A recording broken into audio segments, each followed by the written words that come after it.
પોતાના પતિની સેવામાં જે જીવન વ્યતીત કરી દે એવા અનસુયાજી. પતિવ્રતાની તાકાત કેટલી? તો કહે છે કે બ્રહ્મા, વિષ્ણુ અને મહેશ 3 દેવતાઓ યાચક બનીને આનું વ્રત તોડાવવા આવ્યા. જ્યારે યાચક બનીને આવે છે ત્યારે માં અન્નપૂર્ણાની જેમ અનસુયાજી ભિક્ષા દેવા માટે આવે. 3 દેવતાએ કહ્યું કે અમે આવી રીતના ભિક્ષા નથી લેતા, તો તમે અમને નિર્વસ્ત્ર થઈને ભિક્ષા આપો તો ભિક્ષા લઈએ.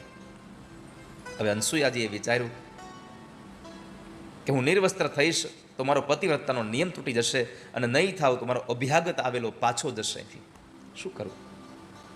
પાણીની અંજલિ ભરી મન વચન કર્મથી ભગવાનને યાદ કરીને કીધું કે મેં મારા મનની અંદર મારા પતિ સિવાય કોઈ પુરુષને ક્યારેય પણ જો મેં મારા મનમાં સ્થાન ના આપ્યું હોય, સ્વપ્નમાં પણ કોઈ પુરુષને મેં યાદ ન કર્યો હોય, અને મેં મન વચન કર્મથી મારા પતિની સેવા કરી હોય, તો આવેલા 3 ભિક્ષુકો 6 મહિનાના બાળક બને.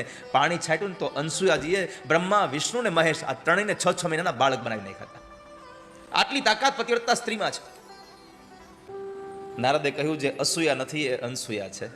અસૂયાનો અર્થ થાય ઈર્ષા. જેનામાં ઈર્ષા નથી એનું નામ છે અનસૂયા. અને ઈર્ષાનો અગ્નિ એટલો છે ને, દેખાય નહીં પણ બાળી બહુ નાખે. અને પાછો નિયમ એવો છે કે જેની ઈર્ષા કરો ને એને કંઈ ખબર ન હોય, જેને ઈર્ષા થાય ને એ હાવ બળી જાય. તમને કોઈકની ઈર્ષા થાય ને તો સામેવાળાને અગ્નિ ન બાળે, અગ્નિ તમને બાળે. કારણ કે અગ્નિનો સ્વભાવ છે કે જેમાંથી પ્રગટ થાય એને પહેલા બાળે, પછી એના સંપર્કમાં આવે એને બાળે.